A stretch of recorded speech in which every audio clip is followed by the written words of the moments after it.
Hello and welcome to the Backlog for February 5th, 2015.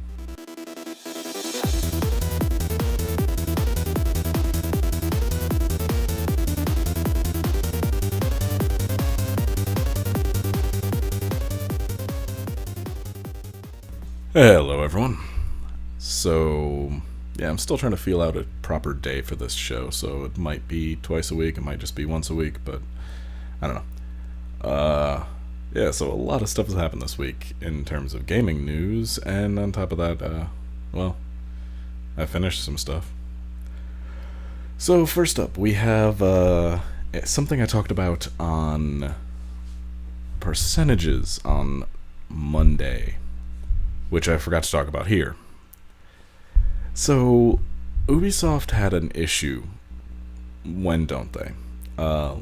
Last week they had some people who had unknowingly bought game keys from resellers who had gotten the game keys themselves through stolen credit cards. Suddenly their games were removed from Uplay, which I talked about it on percentages, and that just seems like a really stupid thing to me, because it's not like the consumer was the one stealing credit cards and buying keys, and they paid for the game, so all you're doing is making yourself look shitty to the people who obviously cared enough about your game to purchase it. It just made no sense. So Ubisoft fucked that up, and I guess now, as of I think yesterday, or on the 3rd, they made it so that the people who had the keys revoked on Origin, looks like Origin and Uplay, the Far Cry 4 keys have been re-added to those accounts. So I guess Ubisoft saw that maybe they were stupid. That was kind of a dumb move, but and they kind of ended it with that they should buy their keys from Uplay or trusted retailers, but didn't give a list of what those trusted retailers were. So, I mean, is a site like G2A on there, or is it only from Uplay and Origin, or Steam if they ever offer their games on Steam? I don't know, but it seemed like a very stupid approach, and a very Ubisoft approach, because it's not like Ubisoft is the brightest company ever. I mean, they couldn't even get Tetris right, so it's not like that. It's not like they're going to be the best thing in the world in terms of handling something like this. So I guess next time Ubisoft maybe go after, the people who are buying game keys with stolen credit cards, and not the people who just bought the game keys legally.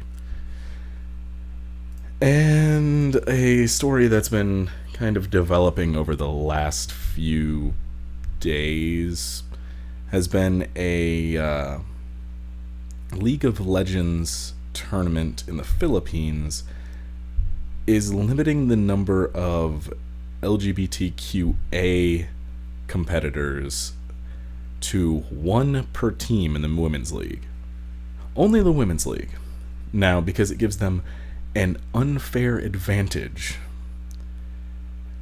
How, I might ask, does being queer in some way, whether it's trans, lesbian, bisexual, anything, how does that give you an advantage over a heteronormative person? Because I don't really see how that possibly could. Is it so if I decided to join one of these teams, I would have an advantage because I don't know. Is it that my fingers can click faster somehow? Does being trans suddenly make me have an innately better ability at video games? I mean, I don't get it. So there was a lot of backlash, and I guess Riot stepped up and told the tournament, hey, no, you cannot limit players based on this.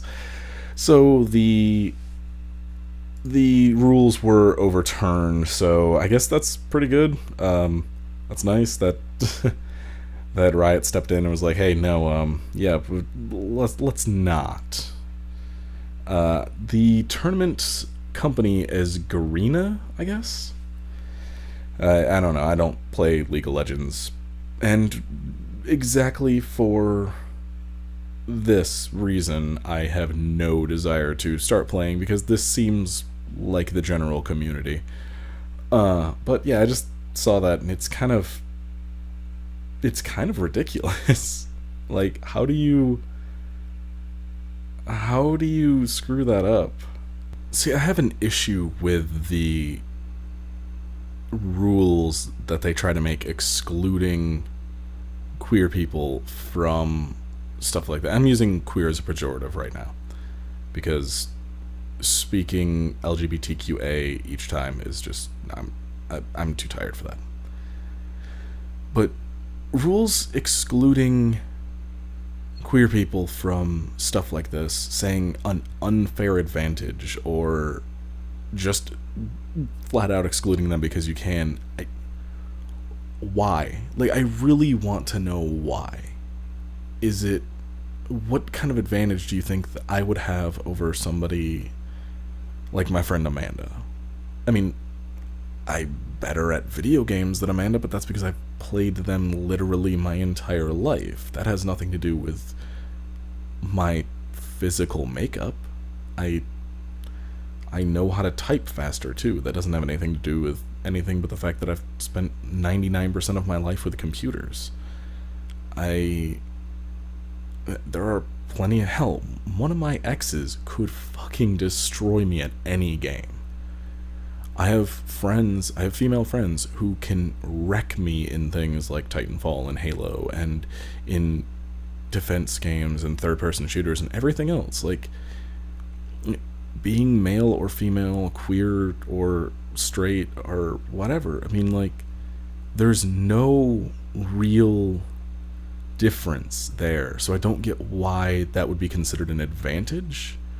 I mean, it'd be the first time being queer of some kind would be an advantage in this world, but I mean, hey, I guess we'll have to take what we can get.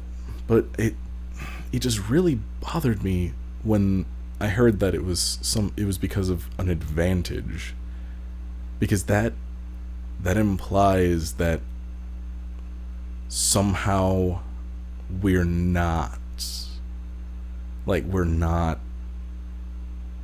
right. Like, being a lesbian somehow makes you, like, being a cis woman lesbian somehow makes you better than a heteronormative cis woman. Like, that, how does that make you better at video games? How does me being trans make me better at video games than a heteronormative cis woman?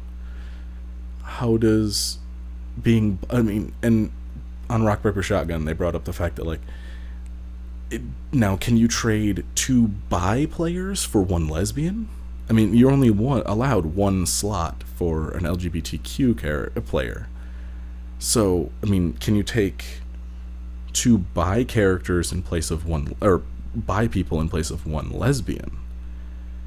How many people does a trans person count as? I mean, it makes no sense. And I mean, it's all a joke there, but it's just as absurd to say that as it is, oh, well, lesbian, you have an advantage in this game. Why? Because she's not sucking somebody's dick every day or something? Like, what advantage could a lesbian or a trans person or a bi woman or a queer woman or an asexual woman have over a heteronormative woman? Like, what could that possibly give you? What could your orientation or gender expression, what advantage could that possibly give you over somebody else in a video game?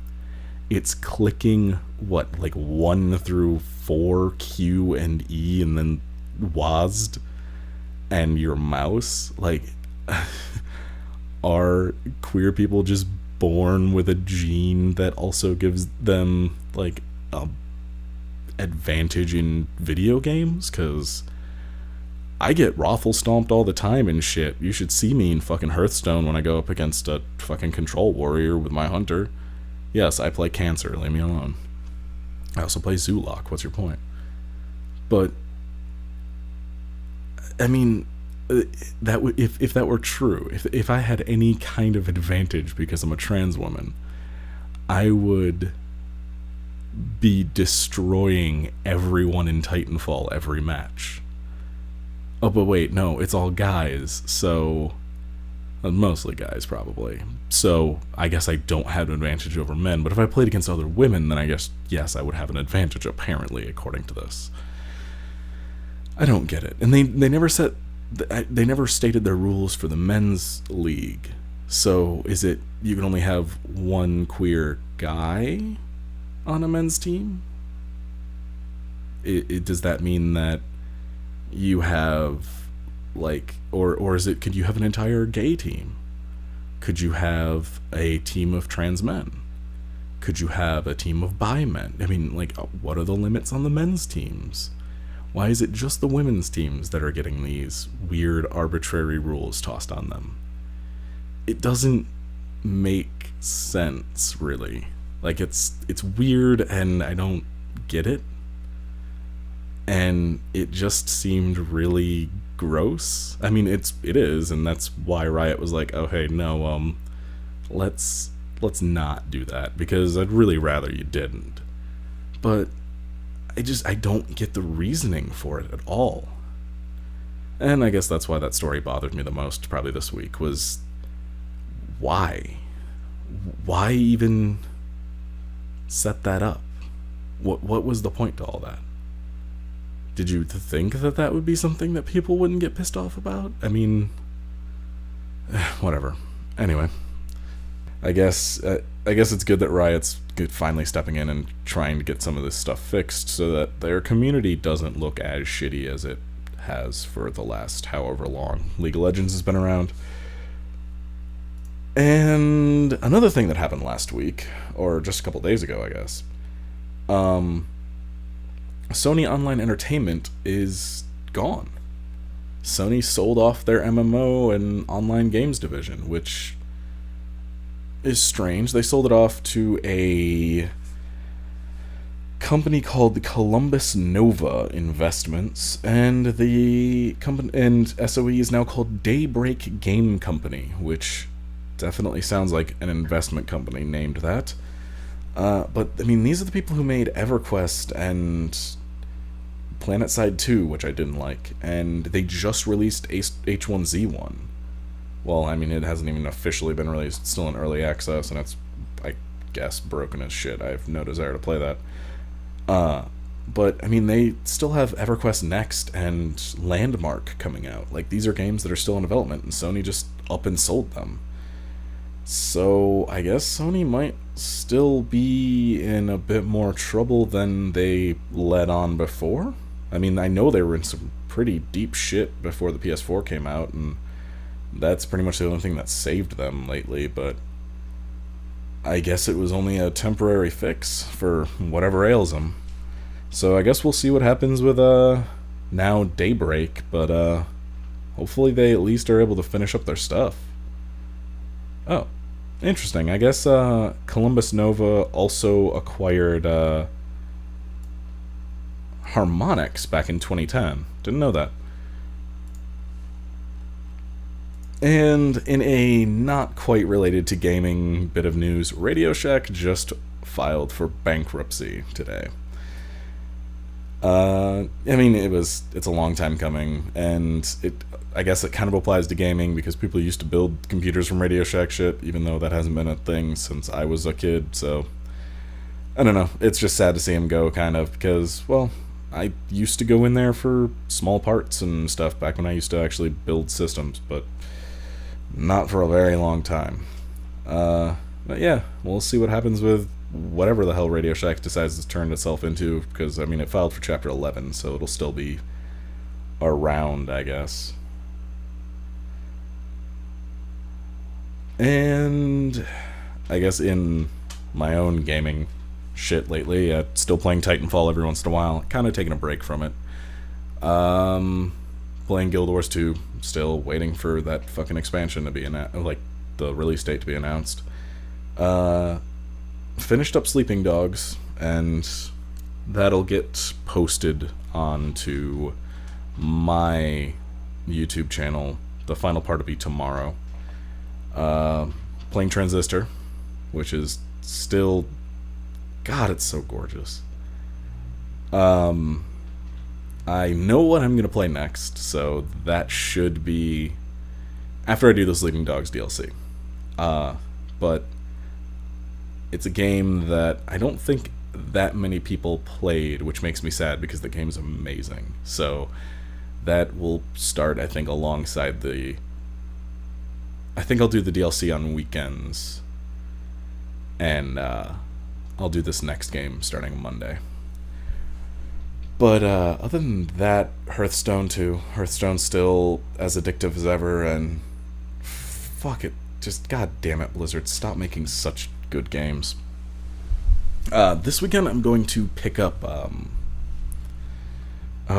what's it called? Life is Strange. The first episode of that is out, so I'm going to pick that up and give it a shot, and probably do a quick run through that with a couple of the people. And also going to, if I possibly can, pick up Darkest Dungeon, because it looks like one of the most innovative things I've seen in that genre of game, which I'm not even sure what to call that, like a side-scrolling dungeon crawler RPG. If you don't know what it is, I mean, it's everywhere right now because it's kind of like the new hotness. That is, I cannot believe I just said the new hotness. It's the thing that everybody's currently playing, and there are videos everywhere, and it's really talked about. It's on the front page of Steam and shit. But it's interesting because they have oh shit, hey. Okay, I'll talk about that in a second. They have a system in the game where your characters, your party, becomes increasingly more stressed and almost like this War of Mine, where you become more and more insane, kind of. Like, you become paranoid and stressed out, and you can eventually have, like, paranoid, or, like, stress breaks in the game, where your character, I think, can even commit suicide, like, to that point and stuff, where you have, like, these really bad times happen to these characters, because this is what would really happen. I mean, if you had 4 people going down into this crypt of skeletons that are being supported by ooze blobs around them that are trying to kill you, and monsters and demons and undead and everything else, like, you wouldn't come out of those perfectly okay. Your mind would not be whole after each time going in there. You'd be stressed, and you'd become paranoid that these things would follow you out. You'd see them in the shadows and stuff. And it's interesting that they're doing that. And also the art style in the game is fucking gorgeous. So that's definitely a plus. So I'm going to probably pick that up this weekend and start playing through that, I think, as well on the weekends, maybe, or maybe do live streams of it or something. And another thing I just saw, To Be or Not To Be, which has art from some of my favorite people, Ryan North and oh my god, why is my brain always just blanks on her name, but she did Nimona and all this other great stuff. But it's a bunch of artists and Ryan North, and it's a choose your own adventure version of Shakespeare's Hamlet, and that just released today. It's actually on the new releases right now, so I'm definitely gonna do that.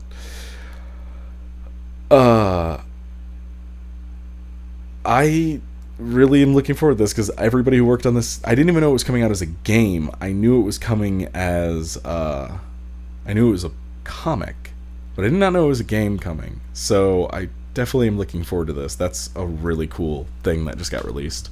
So if you're into that, go check it out on Steam. I'll toss a link into the description just because, hey, I like that. Yeah, it doesn't look like anything else really interesting has come out lately. This weekend is the Square Enix Publisher Weekend on Steam, so if you're looking to get any SE games, go pick them up now because they're really, really cheap. I might end up buying the whole collection because $31 for every Square Enix game that's on PC? Sure. Outside of that, there's not really a ton going on. I'm just looking, and I guess Grow Home is good. I do not know anything about it, so I can't really talk about it, but there's plenty of reviews and stuff around. Yeah, I think that's about it for this episode. I might do these every time bigger news comes out or something, and just make them from time to time. And if I know I talked about it last time, but if you want a full write-up of what I thought about Sleeping Dogs and stuff after I've completely finished playing the game, there will be one up on Saturday on spidersquidproductions.com, and I'll put a link to that in the description as well when that's posted. So yeah, no, that should be it. And yeah, see you guys in the next one. Have a nice night.